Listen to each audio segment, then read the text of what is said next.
Assalamualaikum warahmatullahi wabarakatuh.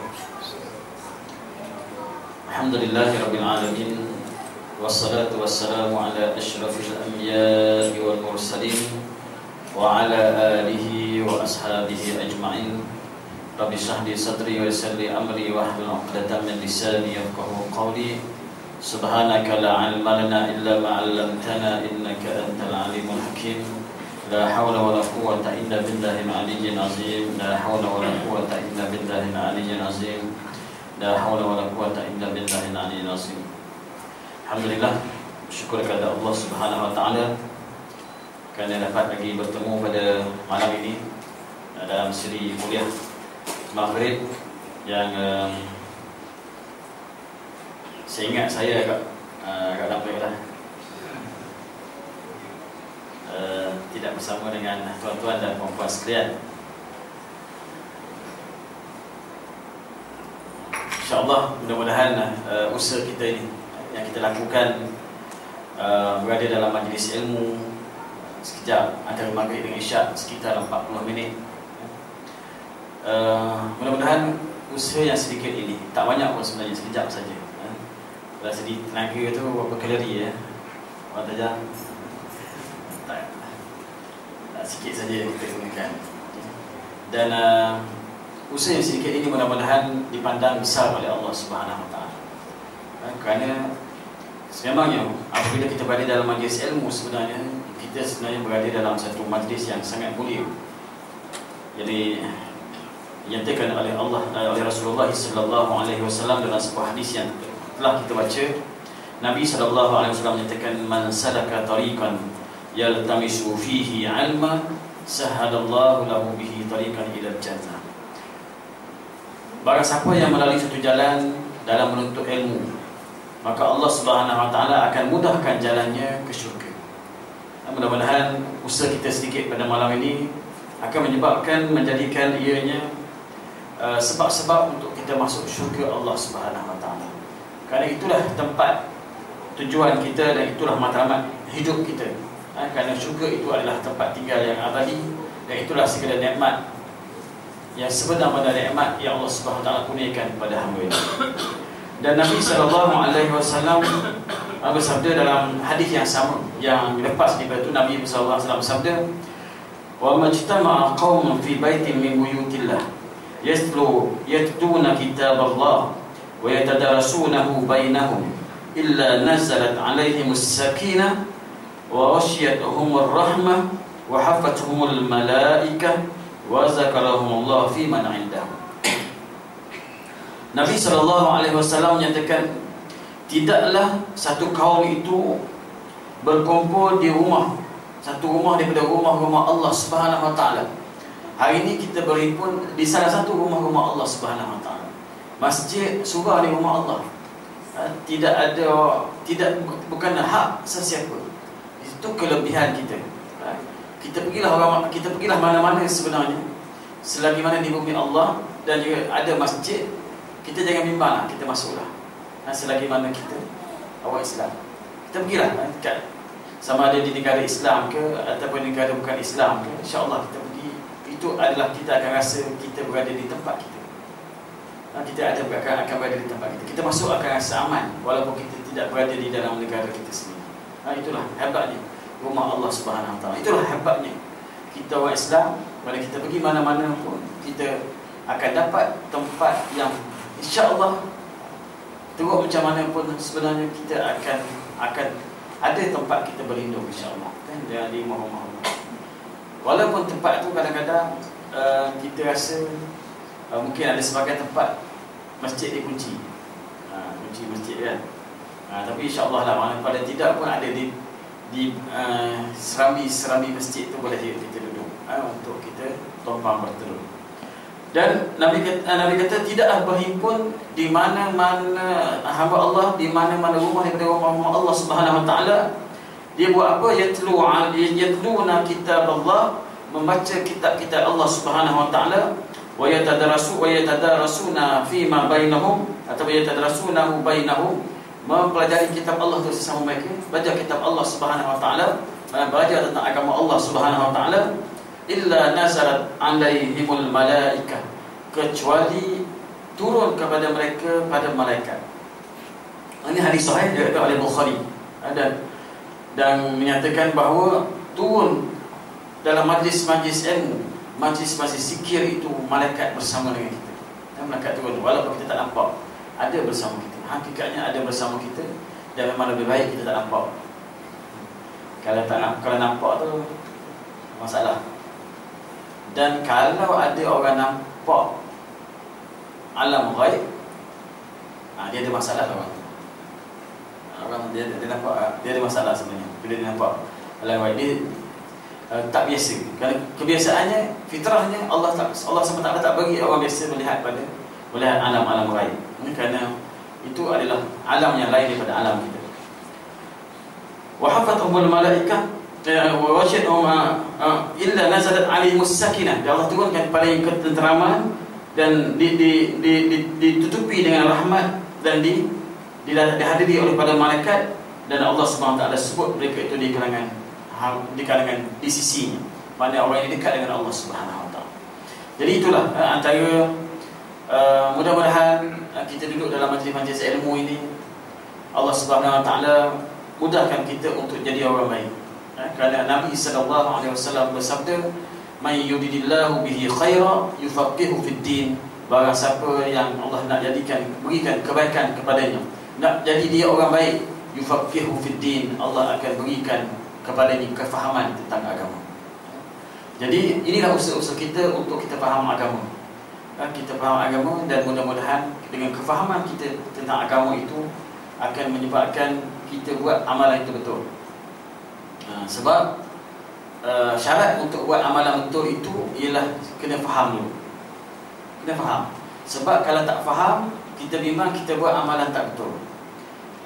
Umar bin Abdul Aziz, Khalifah Umar bin Abdul Aziz mengatakan, "Man 'amila bi ghairi 'ilmin kana yufsidu aksar min yuslihu." Barang siapa yang beramal tanpa ilmu, maka dia sebenarnya merosakkan lebih banyak daripada dia buat baik. Dia merosakkan lebih banyak daripada buat baik. Jadi kita kena ada ilmu. Kita nak apa saja pun kita kena ada ilmu. Ilmu sama ada sekecil-kecil perkara sampai dah sebesar-besar perkara. Jadi kita nak cari ilmu lah, insya-Allah pada malam ni. Dan insya-Allah saya akan kongsi dengan tuan-tuan hadis yang seterusnya, iaitu hadis yang ke-37. 37. Berapa tahun ya? Lama dah tak habis-habis ni. Dah nak habis ni, lepas ni boleh berhenti kuliah. Dah habis dah. Hadis ke-37. Dia walaupun hadis ni dia kata hadis 40, tapi sebenarnya 42. Dia ada dua ekstra. Baik. Hadis 40 dah. Berapa hadis dah kita ingat? Saya sendirilah tuan-tuan. Ada apa dah hadis? Sikit pun tak ada. Ada tak ada kan? Hadis yang paling ringkas sekali, apa hadis paling ringkas sekali?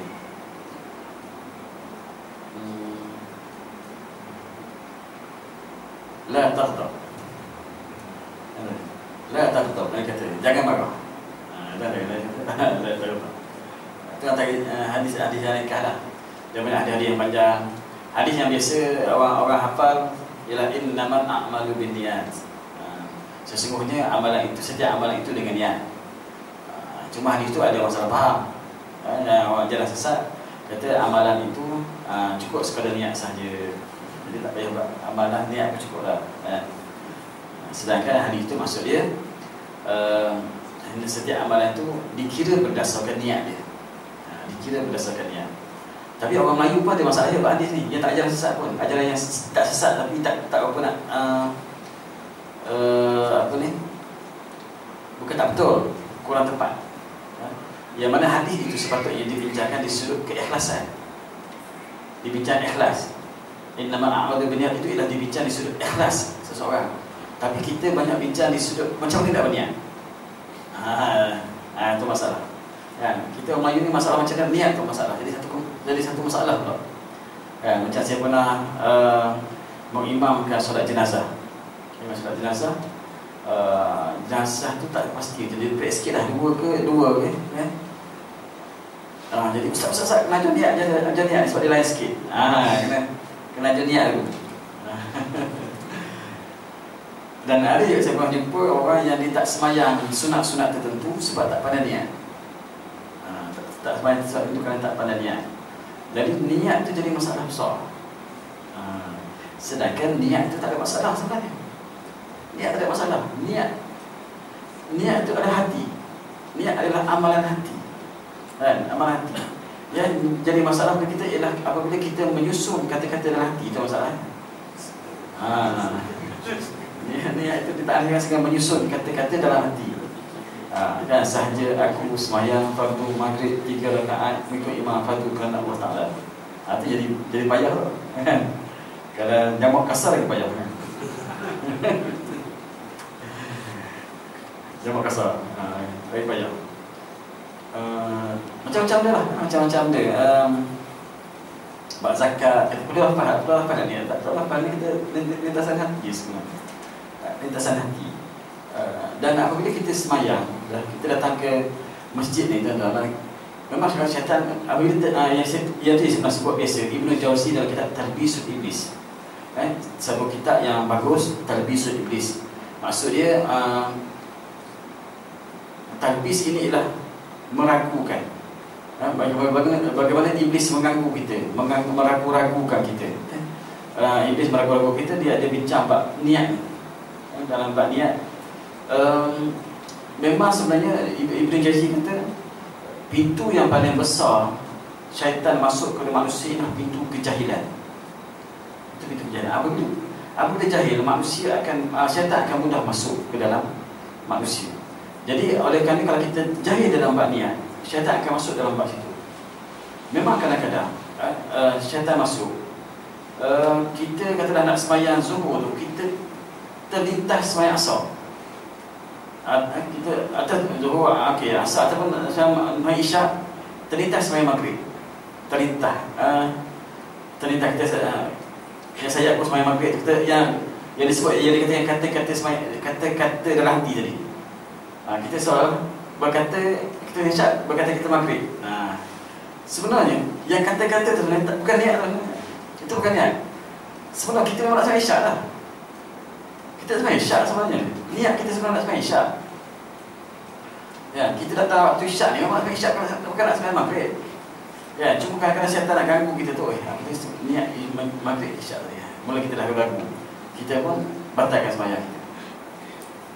Kalau kita dah sekali niat, kaedah dia tuan-tuan, jangan batalkan. Betul lah tu. Betul lah. Itu kaedah dia. Dan jangan kita batalkan. Bila kita sekali batal, dia akan batal 2 kali. Bila kita batal sekali, maksud saya tu, bila kita batalkan sekali, tak jadi, syaitan akan ganggu kali kedua pula. Dia akan ganggu kali kedua. Dan dia dah ganggu kali kedua, dia akan ganggu kali ketiga. Itu jadi was-was. Was-was. Sama ke apa saja benda, supaya ambil wuduk ke, kita dah selesai basuh kaki kiri tu. Dah selesai basuh kiri, datang was-was, aku tadi kata tak tangan kanan ni, jangan layan lah. Sah lah tu. Sah lah. Jangan layan. Sama juga nak mandi wajib. Dah siap mandi wajib, dah keluar, aku tadi basuh tak bawa ketiak dia. Contohnya, basuh tak bawa ketiak, atau pusat dia basuh lah, contohnya. Jangan fikir lah. Jangan fikir. Maka syaitan akan masuk kita dalam pintu-pintu itu. Sah lah insyaAllah.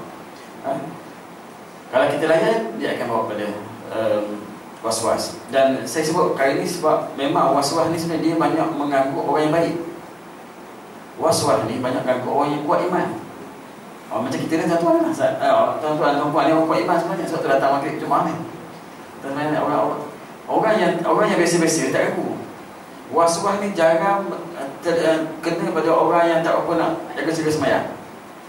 Orang yang simpul-simpul dia jaga. Was-was ni biasa kena pada orang-orang yang warak. Orang yang kuat iman itu pengamatan saya, dan memang itu hakikat dia. Itu hakikat dia. Maknanya memang was-was ni kena pada orang yang kuat iman dia, tapi mungkin tipis ilmu dia. Kuat iman tapi tipis ilmu dia. Jadi syaitan masuk di situ. Jadi kita kena hati-hati. Baik, itu yang sikit lah nak cerita tentang hadis tadi. Hadis yang berkaitan innamal a'malu binniyat. Itu je. Baik, hari ini saya akan baca hadis yang ke-37. Hadis yang ke-37 iaitulah an Ibn Abbas radhiyallahu anhuma an Rasulillah sallallahu alaihi wasallam fima yarwihi an rabbih tabaraka wa ta'ala qala inna Allah kataba al-hasanat was-sayyi'at thumma bayyana faman hamma bihasanatin falam ya'malha katabaha Allah 'indahu hasanah kamilah wa in hamma biha fa'amilaha katabaha Allah 'indahu 10 hasanat ila 700 dhifin ila ad'afin katsirah wa in hamma bisayyi'atin falam ya'malha katabaha Allah 'indahu hasanah wa hasanah kamilah wa in hamma biha fa'amilaha katabaha Allah sayyi'ah wahidah. Rawahu Bukhari wa Muslim fi sahihihima bi hadhihi al-huruf. Baik. Ini hadis yang ke-37. Pertama saya nak sebut hadis ini riwayat Bukhari dan Muslim. Makna hadis ini berada di martabat yang tertinggi selepas Al-Quran Al-Karim. Sahih. Makna jangan kita ragu akan kesahihan hadis ini. Hadis yang sahih daripada Rasulullah SAW. Hadis ini diriwayatkan oleh sahabat Nabi yang bernama Ibn Abbas. Ibn Abbas sahabat Nabi yang muda. Sahabat Nabi yang muda yang meriwayatkan hadis ini. Dia kata Rasulullah SAW daripada Rasulullah SAW fima yarwihi an rabbih, dari apa yang diriwayatkan daripada Tuhannya. Maknanya Ibn Abbas kata daripada Rasulullah apa yang diriwayatkan daripada Tuhannya. Bila kita dengar hadis ini adalah hadis kursi. Hadis kursi apabila Nabi riwayatkan daripada Allah Subhanahu Wa Taala dan dia bukan Quran. Dia bukan Quran. Kalau Quran dia akan masuk dalam sahih Quran, tetapi dia bukan Quran, tapi Nabi sebut ini adalah kata-kata Allah Subhanahu Wa Taala. Maka dia hadis kursi. Apa dia kata Allah? Allah Subhanahu Wa Taala berfirman, Innallaha katabal hasanat was-sayyi'at.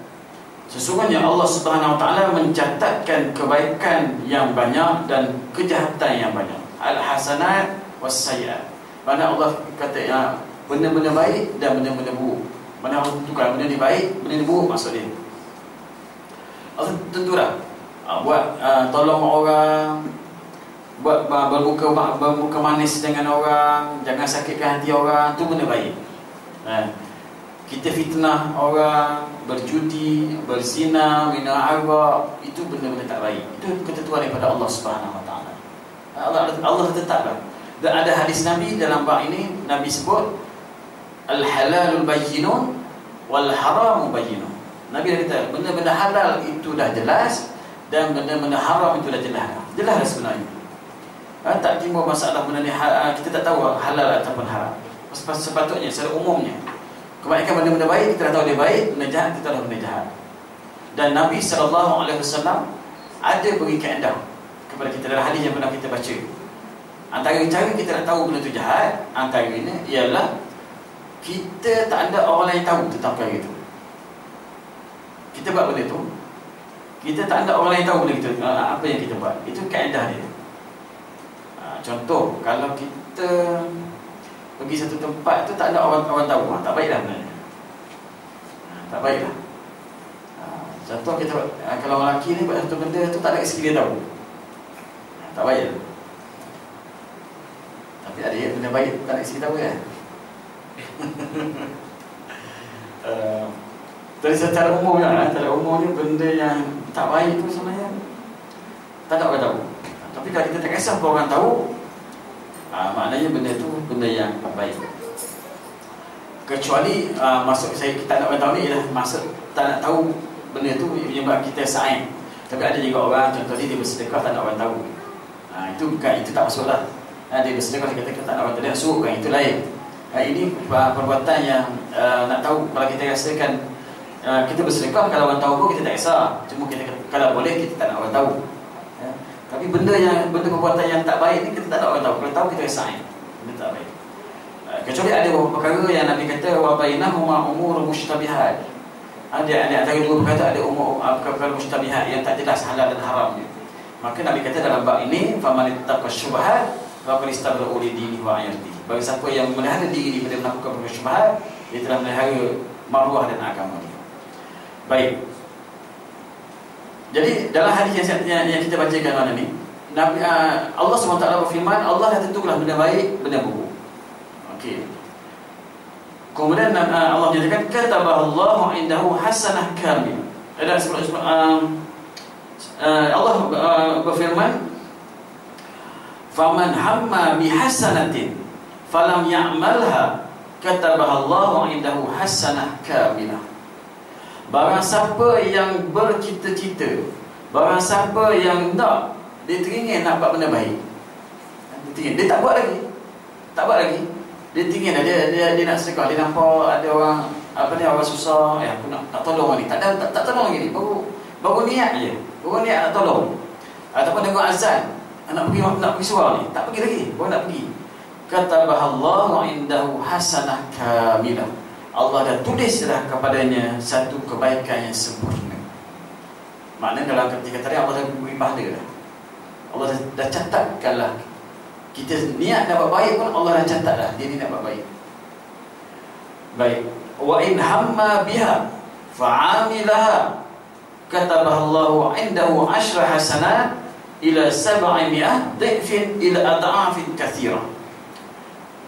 Allah kata barang siapa yang niat nak buat baik, bercita-cita nak buat baik, kemudian dia buat perbuatan itu, maka Allah Subhanahu Wa Taala tuliskan kepada di sisinya 10 kebaikan, 10 hingga 700 ganda kebaikan, dan mungkin gandaan-gandaan yang lebih banyak daripada itu lagi.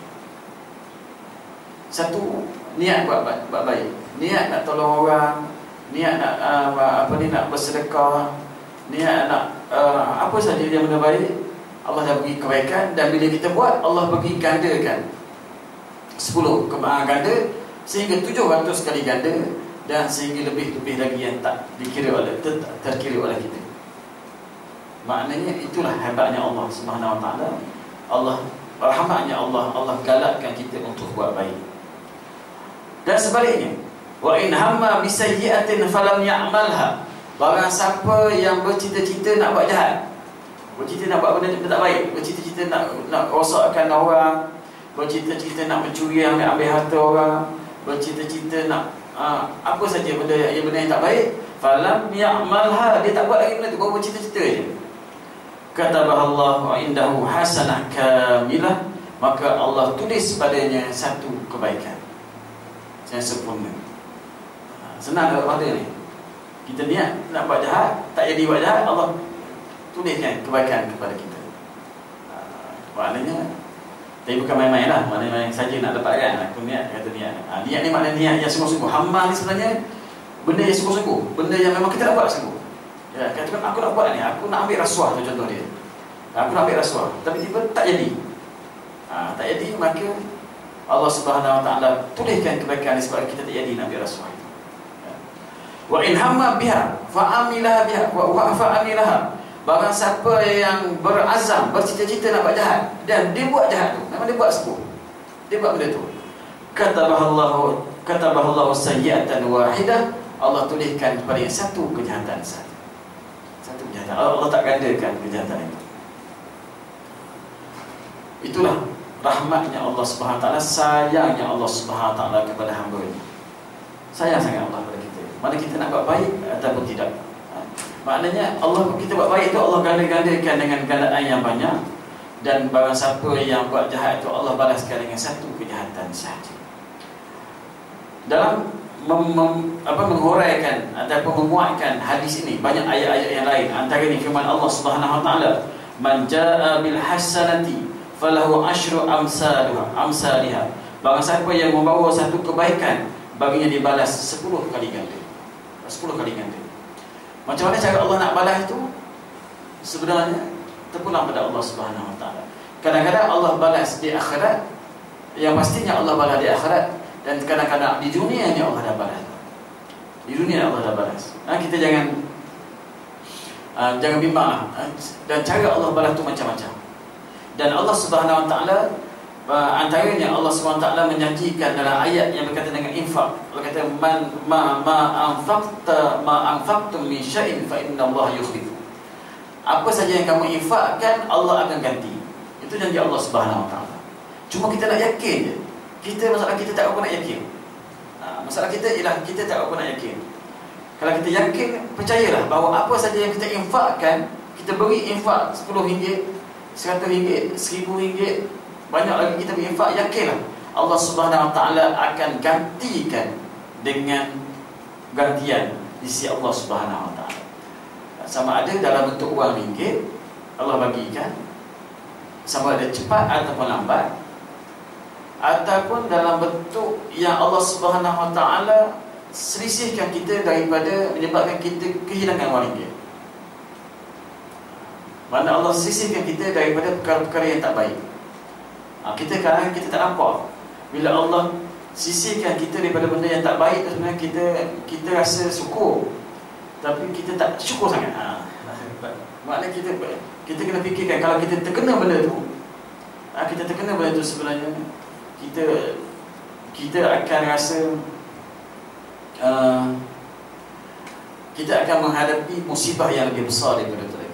Kita kena rasa syukur dengan Allah. Walaupun Allah uji dengan sikit musibah, tapi kita kena fikirkan, Alhamdulillah Allah hanya ujikan sedang itu sahaja. Alhamdulillah Allah tak bagi musibah yang lebih besar daripada itu lagi. Kita kena fikir macam tu. Petang tadi anak saya jatuh longkang besar. Anak yang kecil ya. Longkang kat rumah saya tu, longkang besar berjalan tu, tinggi tadi kot. Dalam jatuh kan, jatuh dengan basikal-basikal tu. Budak jadi dua kan, anak dia dua yang kecil kan. Dia naik basikal besar, dia kecil. Dia jadi dua tapi naik basikal besar kan. Baik, jadi kawan dia hantar balik rumah, nangis ke sini dulu, ke sini meja sini kan. Bimbang je lah, kita bimbang. Cuma bila tengok suruh dia gerak-gerak kat badan kan. Campur minyak gambar kat badan tu, dan gerak-gerak tu, Alhamdulillah lah. Alhamdulillah. Jadi di situ yang saya nak kongsi dengan tuan-tuan. Saya nak kongsi dengan tuan-tuan ialah bagaimana kita nak urus emosi kita. Walaupun kita rasa sedih, rasa bimbang, rasa anak jatuh kan, tapi kita kena ingatkan Alhamdulillah setakat itu saja. Alhamdulillah setakat itu. Alhamdulillah setakat itu maknanya Allah tak berikan lebih teruk daripada itu lagi. Allah tak berikan lebih teruk. Jadi kita bersyukurlah, kita bersyukur. Walaupun ditipu sedikit musibah, tapi kita kena ingat bahawa Allah tak bagi yang lebih teruk daripada itu lagi. Bila kita ingat macam itu, kita akan rasa syukur dengan Allah SWT. Kita rasa syukur, Alhamdulillah. Kalau tidak, mungkin banyak susah. Benda lain juga susah. Jadi, itulah kehidupan kita seharian sebenarnya. Saya nak kongsi dengan tuan-tuan, kehidupan seharian kita kena macam itu. Kita banyak bersangka baik dengan Allah SWT. Bersangka baik. Sama ada kita dapat mana yang kita suka, ataupun kita tak dapat mana yang kita suka, ataupun kita ditipu dengan musibah-musibah yang tertentu. Kita banyak bersangka baik dengan Allah. Kerana Allah SWT menyatakan, wa asa an takrahu syai'an wa huwa khairul lakum, wa asa an tuhibbu syai'an wa huwa syarrul lakum, wallahu ya'lamu wa antum la ta'lamun. Mungkin perkara yang kamu benci itu sebenarnya baik untuk kamu, dan mungkin benda yang kamu sayang itu tak baik untuk kamu. Allah lebih mengetahui dan kamu tak tahu. Jadi kehidupan kita seharian itulah sehari-hari, dari pagi sampai kita tidur balik. Dalam tidur pun sebenarnya kita akan berhadapan dengan benda yang kadang-kadang dapat, kadang tak dapat apa yang kita tak. Jadi kita perlu ada keyakinan itu untuk jadi kita manusia, emosi kita stabil, untuk kita mudah reda dengan apa yang ketentuan daripada Allah Subhanahu Wa Taala. Dan seterusnya yang menguatkan tentang perkara ini lagi ialah firman Allah Subhanahu Wa Taala, masalul ladzina yunfiquna amwalahum fi sabilillah kamathali habbatin ambatat sab'a sanabila fi kulli sunbulatin mi'atu habbah wallahu yudha'ifu liman yasha wallahu wasi'un 'alim. Allah kata perumpamaan orang-orang yang menginfakkan harta yang di jalan Allah. Orang yang menginfakkan harta yang di jalan Allah. Apa maksud menginfakkan harta jalan Allah ni? Ialah kita mengeluarkan harta kita, kita gunakan harta kita itu, kita beri harta itu kepada jalan Allah Subhanahu Wa Taala. Yang dimaksudkan jalan Allah ialah perjuangan dalam menegakkan agama Allah Subhanahu Wa Taala. Fisabilillah, kita bagi harta, sama ada dalam bentuk apa saja. Nak menegakkan perjuangan, menegakkan kalimah Allah di atas muka bumi ini, perjuangan membebaskan bumi umat Islam yang dijajah, contohnya di Palestin. Kita bagi harta kita bagi orang, kita nak tolong, kita infakkan harta kita di jalan Allah Subhanahu Wa Taala. Allah kata kama salihabbatin ambatat sab'a sanabila fi kulli sumbulatin mi'atu habba. Dia seumpama sebiji benih yang menumbuhkan 7 cabang, yang menumbuhkan 7 biji benih, dan setiap biji itu melahirkan 100 buah yang lain. Maknanya 700 lah. Dan yudha'ifu liman yasha', dan Allah gandakan bagi siapa yang dia hendak lagi. Wallahu wasi'un alim, Allah Maha luas lagi Maha mengetahui. Maknanya sekurang-kurang ini janji Allah, bukan janji daripada mana-mana wakil rakyat. Kan? Bukan. Ini janji Allah Subhanahu wa taala ni. Dan ini adalah kalimah Allah yang sahih. Kita jangan ragu dengan Al-Quran. Al-Quran adalah kalimah Allah. Dan siapa Allah itu? Allah itu adalah pemilik alam ini, yang bagi kita rezeki ni, yang bagi rezeki saya bercakap ni, yang bagi mata untuk kita boleh melihat ini, yang menghidupkan kita, yang menjadikan kita daripada tidak ada kepada ada ini, yang memberikan duit kita, rezeki kita tidak pernah. Allah Ar-Razzaq, Allah yang maha memberi rezeki, itu yang menjanjikan kepada kita. Allah kata, barang siapa yang menginfakkan harta di jalan Allah, Allah kama sari habbatin ambatat sab'a sanabil fi kulli sumbulatin mi'atu habba. Allah janjikan satu, nak sebutlah, RM1 kita bagi sekurang-kurangnya 700 Allah ganti. 700 ringgit. Itu janji Allah. Yakin tak kan? Yakin. Yakin sebenarnya. Kan? Allah akan ganti.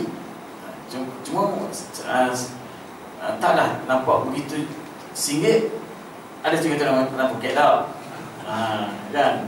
Kalau gitu tak ada, maknanya Allah tak ada masalah nak uji keimanan. Tak kan, maknanya InsyaAllah kita yakinlah. Yakinlah sebenarnya. Dan macam-macam cara Allah ganti. Macam-macam cara. Mungkin 10 tahun akan datang, kan? Mungkin ada orang disebabkan sedekah dia tu Allah bagi dia kerja, jadi sepanjang hayat dia akan dapat gaji, kan? Itu contohlah, kan?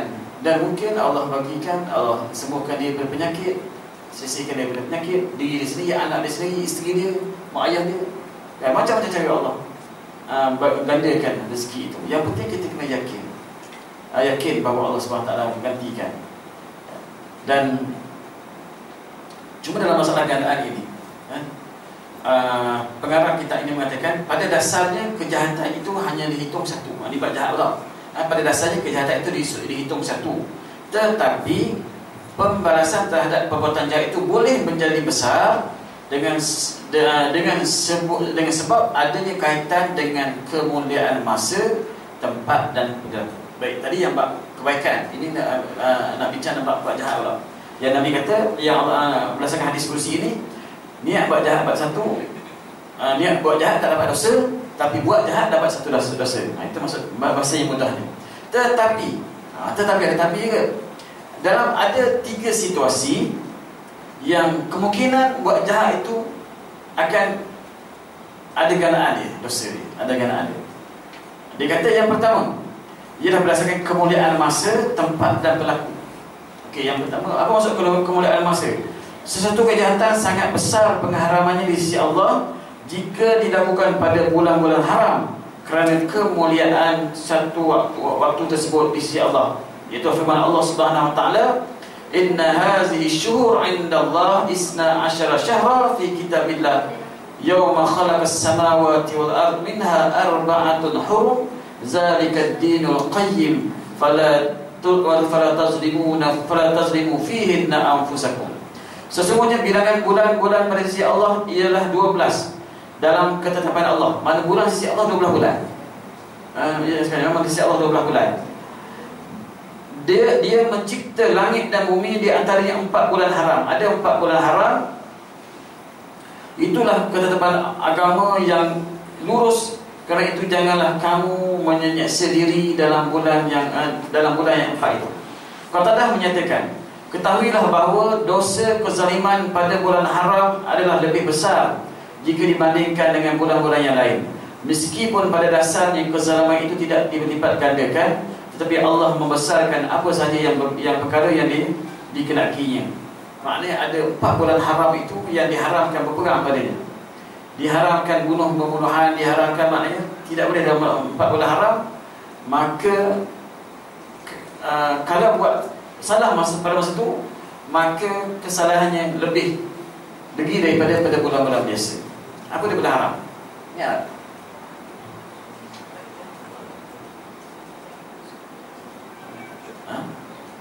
Zulkaidah, Zulhijjah, Muharram, Safar. Okey, 4 bulan ya. Zulkaidah, Zulhijjah, Muharram, Safar. 4 bulan ni bukan haram ni. Bukan haram ni. Kita bulan Safar ni kan. Dia dulu diharamkan berpegang 4 bulan ni.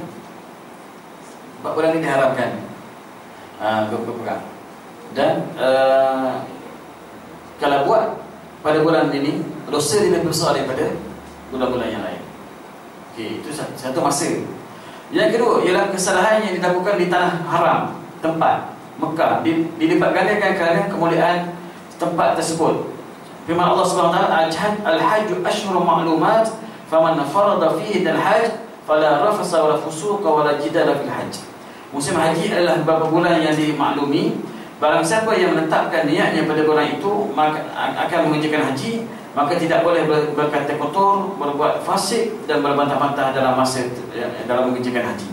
Maknanya sebenarnya tempat mengerjakan haji tanah haram tu, buat dosa di tanah haram lebih besar daripada luar tanah haram. Sebab itulah Sayyidina Umar Al-Khattab menyatakan, sesungguhnya 70 kesalahan di luar tanah haram adalah lebih aku sukai daripada satu kesalahan di tanah haram.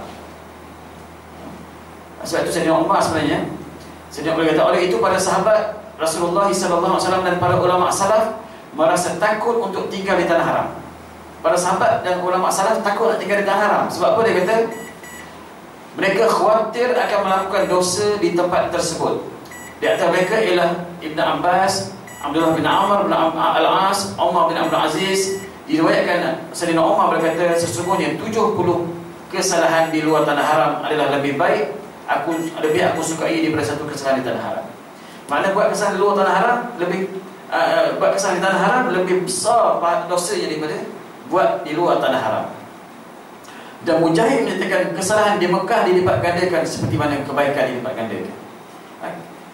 Kesalahan di Mekah dilipat gandakan sebagaimana kebaikan dilipat gandakan. Kalau sembahyang di Masjidil Haram 100 kali ganda, buat jahat berapa kali ganda saya tak boleh sebut, sebab Nabi tak sebut. Cuma dikata digandakan. Allah Alam. Sebab itu pertama masa, yang kedua tempat, yang ketiga orang dia. Kesalahan sebagai hamba Allah berkemungkinan dilipat gandakan kerana kemuliaannya atau kekuatan makrifat serta dekatnya dengan Allah. Jadi di sini dikeluarkan ayat ya nisa'an nabi may ya'ti minkunna bi fahishatin mubayyinah yudha'af lahal 'adab bi'fain. Allah kata, wahai isteri-isteri Nabi,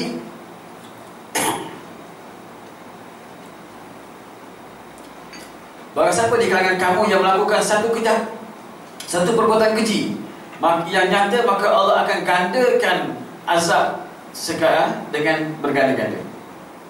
Kerana isteri Nabi ialah orang-orang yang mulia. Kalau isteri Nabi buat satu perbuatan keji, azabnya akan berganda-ganda. Jadi berdasarkan dalil-dalil ini, ulama mengistimbatkan, walaupun Allah sebut dalam hadis tadi satu kejahatan, Allah tulis satu kejahatan, tapi kejahatan itu mungkin digandakan. Dan pahala dosanya lebih besar sekiranya dibuat pada bulan yang mulia, tempat yang mulia, dan orang yang mulia.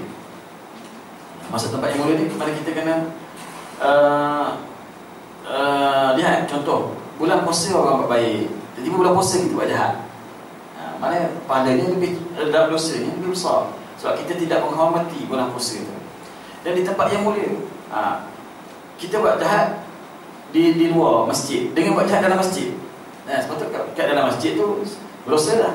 Ini buat dalam masjid sebab ada orang curi apa ni? Curi taman masjid. Curi taman masjid. Ada satu rumah saya dapat dalam Facebook, tak silap. Dalam Facebook ada seorang lelaki yang nak curi dalam kampung masjid tu, dia pura-pura sembahyang. Itu yang niat dia. Itu bukan niat nak sembahyang, itu niat nak curi. Dia buat tikar aku sembahyang, tapi dia bukan niat nak sembahyang. Dia buat tikar aku sembahyang. Itu tak jadi. Itu niat dia. Walaupun dia ikhlas tak dapat kan. Maknanya dia buat tinggal aku sembahyang, tapi sebenarnya dia berpura-pura sebab dia nak curi. Tabur masjid tepi dia tu, tepi tiang. Itu dia walaupun dosa mencuri, tapi dosa mencuri kat masjid tu lebih besar daripada dosa dia mencuri tempat lain. Sebab itu dalam rumah Allah Subhanahu Wa Taala. Dan yang ketiganya ialah pada orang. Kalau orang tu yang orang mulia, orang berilmu, dia buat salah, lebih lagi dosa dia. Takut pula ya. Apa ni, kita orang surah-surah ni buat sebab dosa tu lebih besar pada orang lain lagi kan. Mudah-mudahan Allah biarlah kita daripada perkara yang tak baik. Jadi itu antara perkara yang apa ni diceritakan tentang hadis ini. Jadi pengajarannya ialah ini sebagai motivasi untuk kita buat baik. Dan kita jangan berkira dalam membuat kebaikan ini. Kita jangan berkira dalam bab berkira ni, dalam bab kebaikan ni kita jangan berkira. Sebab Allah SWT kata wallahu yarzuquhum bighairi hisab. Allah memberi rezeki kita tanpa hisab.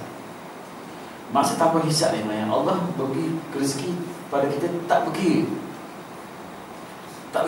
Tak berkira. Apabila Allah tak berkira dengan kita pun sepatutnya kita jangan berkira dengan Allah Subhanahu Wa Taala.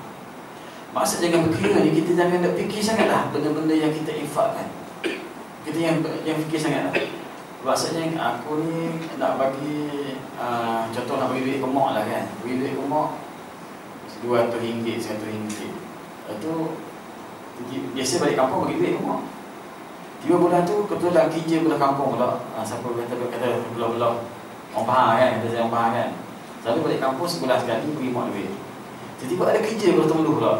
Dah tua Temenloh balik ke rumah mak juga. Lepas tu aku dah bagi dah baru duit. Dah bagi dah baru duit. Jadi kalau takkan bagi ni, nak bagi pula kira pula juga bagi berapa ratus. Lepas tu kita berkira ratus sebenarnya. Kita berkira lepas tu kita dah sedekah ke, aku dah bagi ni. Tadi dah bagi 100, ni minta lagi. Kalau bagi 100, bagi 1,000, 150 pula. Banyak berkira. Jangan kita berkira. Kalau kita berkira, Allah kira kita sebenarnya. Keadaan senang je. Kalau kita banyak berkira, Allah akan berkira kita. Allah bagi rezeki itu tak berkira. Tapi kalau manusia tu berkira, Allah akan berkira dengan kita. Sedangkan kita kena ingat Allah bagi rezeki kita ni tanpa berkira. Dan maka kita pun kenalah tak berkira dengan Allah Subhanahu Wa Taala. InsyaAllah tidak ada pembaziran dalam sedekah, dan tidak akan miskin dengan sedekah. Tak akan miskin dan tidak akan bazir dengan sedekah. Allah akan bagi ganti-gantian dengan sedekah itu. Dan sebenarnya apabila kita kedekut, Allah SWT akan kedekut dengan kedekut Allah SWT. Maka percayalah, selagi kita bermurah hati, kita akan dapat rezeki-rezeki yang berlipat ganda daripada Allah Subhanahu Wa Taala. Kerana manusia ni sebenarnya Allah balaskan dia dengan adil, insyaAllah. Kerana kita jangan mempertikaikan rezeki-rezeki daripada Allah Subhanahu Wa Taala. Dan percayalah, dengan kebaikan-kebaikan kita lakukan itu, Allah Maha mengetahui, Allah Maha memberi rezeki. Allah tidak sia-siakan kebaikan yang kita lakukan. Tak sia-siakan. Jangan ragu-ragu nak buat kebaikan. Sebab ada juga kadang-kadang timbul syaitan nak goda kita, ragu-ragu nak buat baik. Dalam buat baik kita jangan ragu-ragu. Asalkan benda itu kebaikan, kita jangan ragu-ragu. InsyaAllah Allah akan balas kebaikan itu dengan kebaikan. Allah akan balas kebaikan itu dengan kebaikan. Mudah-mudahan peringatan itu memberikan peringatan kepada diri saya sendiri dan tuan-tuan sekalian untuk kita lebih beramal dengan perkara yang baik. Segala yang baik daripada Allah Subhanahu Wa Taala yang Maha Mengasihi saya sendiri. Wabillahi taufiq wal hidayah. Wassalamualaikum warahmatullahi wabarakatuh.